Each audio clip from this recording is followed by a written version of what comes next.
नमस्कार। आज हम बात करेंगे मुकेश सहनी की। मुकेश सहनी जिस तरह से कभी हेलीकॉप्टर पर मछली दिखाते हैं तो कभी क्रूज पर जाकर के बैठक करते उस पर भी मछली दिखाते हैं। मुकेश सहनी के लिए कहा जाए तो भौकाली इन दिनों टाइट कर, लेकिन भौकाली टाइट करने से क्या काम चलेगा? क्या वो चुनाव जीत पाएंगे भौकाली टाइट करने से? क्योंकि उनके जो सहयोगी दल हैं, राजद के जो नेता हैं तेजस्वी यादव ने साफ तौर पर कहा है कि अब बारी आ गई है कठोर निर्णय लेने की। निर्ममता से वो अपने विधायकों का टिकट काटेंगे जो विधायक क्षेत्र में काम नहीं कर रहे हैं। क्या ये बातें सिर्फ विधायक पर ही लागू होता है या सहयोगी दलों पर? क्या भौकाली टाइट करने से मुकेश सहनी का काम चलेगा? हम बात करेंगे हमारे सहयोगी अभिषेक मिश्रा के साथ। क्या लगता है, भौकाली टाइट करने से काम चलेगा? नहीं, भौकाली टाइट करने से काम चलेगा या नहीं चलेगा विशाल, लेकिन उससे पहले हम अपने दर्शकों को ये बता दें कि मुकेश सहनी बड़े नायाब नेता हैं। दर्शक भी जानते हैं और खासकर जो हमारे बिहार के दर्शक हैं वो तो जानते ही हैं कि मुकेश सहनी किस तरह के नायाब नेता हैं। अपनी ही हार पर वो लड्डू बांटते हैं और अपनी हार से वो दुखी नहीं होते, दूसरों की हार से वो ज्यादा खुश हो जाते हैं। अपनी सीटें वो हार जाएं, अपनी सीट हार जाएं, खुद चुनाव हार जाएं, कोई दिक्कत नहीं है। भारतीय जनता पार्टी हार जाए तो तमाशबीन की तरह मुकेश सहनी ताली बजाते हैं। मुकेश सहनी क्रूज पर मीटिंग करते हैं, मुकेश सहनी हेलीकॉप्टर में मछली खाते हैं। ठीक है, कोई गुनाह नहीं करते। बिल्कुल। और बस हर नेता की अपनी कार्यशैली होती है, उसका अपना अंदाज मिजाज होता है, उसका तेवर होता है। लेकिन मुकेश सहनी के साथ दिक्कत है कि उनके पास सिर्फ भुकाल ही है। उनका खोखलापन लगातार दिखता रहा है। उनके पास सिर्फ भुकाल है, उनके पास सिर्फ आप कह सकते हैं कि ये जो तिकड़मबाजी है, राजनीतिक तिकड़मबाजी, हेलीकॉप्टर में मछली खा लेना, क्रूज पर मीटिंग कर लेना, यही है। जनाधार लगातार खिसक रहा है, हवा लगातार टाइट हो रही है, राजनीतिक जमीन लगातार खिसक रही है। अब भोकाल के सहारे मुकेश सहनी अपनी राजनीतिक जो गाड़ी है वो कब तक आगे खींचेंगे? आपने ठीक कहा, तेजस्वी यादव ने ये जरूर कहा है कि वो अपने कुछ विधायकों का टिकट काटेंगे, लेकिन तेजस्वी यादव ने यह भी कहा है, जरा इसको याद कीजिए, उन्होंने कहा है कि पार्टी को सत्ता में लाने के लिए अगर कुछ कठोर निर्णय लेने पड़े तो वो निर्णय लेंगे। बिल्कुल। तो इसका मतलब ये नहीं है कि वो कठोर फैसले सिर्फ आरजेडी के लिए लेंगे। आप याद रखिए कि बिहार में जो इंडिया गठबंधन है उसकी सुप्रीमो है, उसकी बॉस है आरजेडी।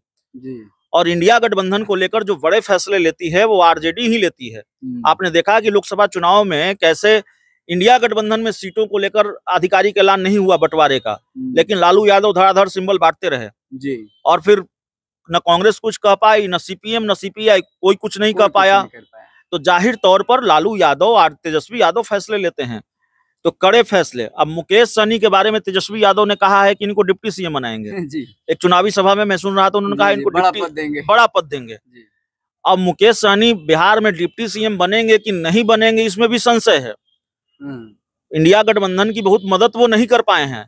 लालू तेजस्वी को जितना भरोसा मुकेश सहनी पर था उतना भरोसा वो नहीं जीत पाए हैं, उस भरोसे पर वो खड़े नहीं उतर पाए हैं। मुकेश सहनी ने आज तक कोई चुनाव नहीं जीता। 2019 का लोकसभा चुनाव लड़े, वो खगड़िया लोकसभा सीट से हार गए। 2020 का विधानसभा चुनाव लड़े, सिमरी बख्तियारपुर सीट से हार गए। मुकेश सहनी ने 3 उम्मीदवार उतारे लोकसभा चुनाव में, लालू यादव ने पूरा भरोसा जताया। किसी को उम्मीद नहीं थी कि 3 सीटें मुकेश सहनी के खाते में आएंगी, वीआईपी पार्टी के खाते में आएंगी। लालू यादव ने वो भी दे दी।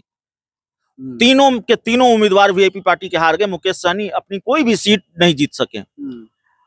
तो चलिए, मुकेश सहनी अपना खेल नहीं बना सके, लेकिन मुकेश सहनी के बारे में कहा जाता था कि चलिए अपना खेल नहीं बना पाते हैं, दूसरों का खेल मुकेश सहनी बहुत आराम से बिगाड़ देते हैं। भारतीय जनता पार्टी का खेल एकदम बिल्कुल बिगाड़ देते हैं। बोचहा में ये देखने को मिला, कई बार ये देखने को मिला है कि मुकेश सहनी बीजेपी का खेल बिगाड़ देते हैं। मल्लाह जाति के वोटरों पर उनकी पकड़ है और इस पकड़ के सहारे वो भारतीय जनता पार्टी को कई सीटों पर लोकसभा चुनाव में नुकसान पहुंचा सकते हैं। ये उम्मीद रही होगी लालू यादव की, ये रणनीति रही होगी और मुकेश सहनी को भाव दिया, 3 सीटें दे। तेजस्वी यादव के साथ कई चुनावी सभा में, ज्यादातर चुनावी सभा में वो नजर आए। तेजस्वी यादव ने भी खूब भाव दिया, दोनों की केमिस्ट्री खूब बेहतर दिखी। लेकिन मुकेश सहनी की कहानी फिर वही ढाक के 3 पात, वो इंडिया गठबंधन की कोई मदद नहीं कर पाए। अगर मुकेश सहनी का जादू चला होता तो मुजफ्फरपुर सीट इतने भारी मतों से इंडिया गठबंधन नहीं हारता। मुकेश सहनी का जादू चला होता तो दरभंगा सीट, मुकेश सहनी का जादू चला होता तो वैशाली सीट, खगड़िया सीट। तो इसका मतलब मुकेश सहनी का जादू नहीं चला है। सन ऑफ मल्लाह का जनाधार खिसका है। उनके वोटर भी खिसके हैं और उनके वोटर भी एनडीए के साथ शिफ्ट हुए हैं लोकसभा चुनाव में, तभी भारतीय जनता पार्टी या एनडीए को इस तरह का फायदा मिला है।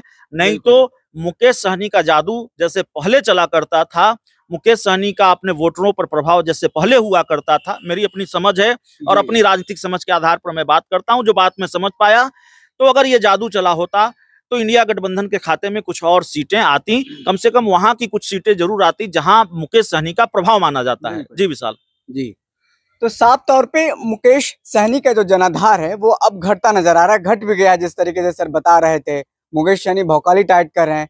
क्या भौकाली टाइट करने से वो जमीनी नेता बनेंगे? क्या भौकाली टाइट करने से 2025 का जो रन नजदीक आ गया, विधानसभा चुनाव की बात कर रहे हैं, उसमें कुछ सीटें महागठबंधन से ले पाएंगे या जीत पाएंगे?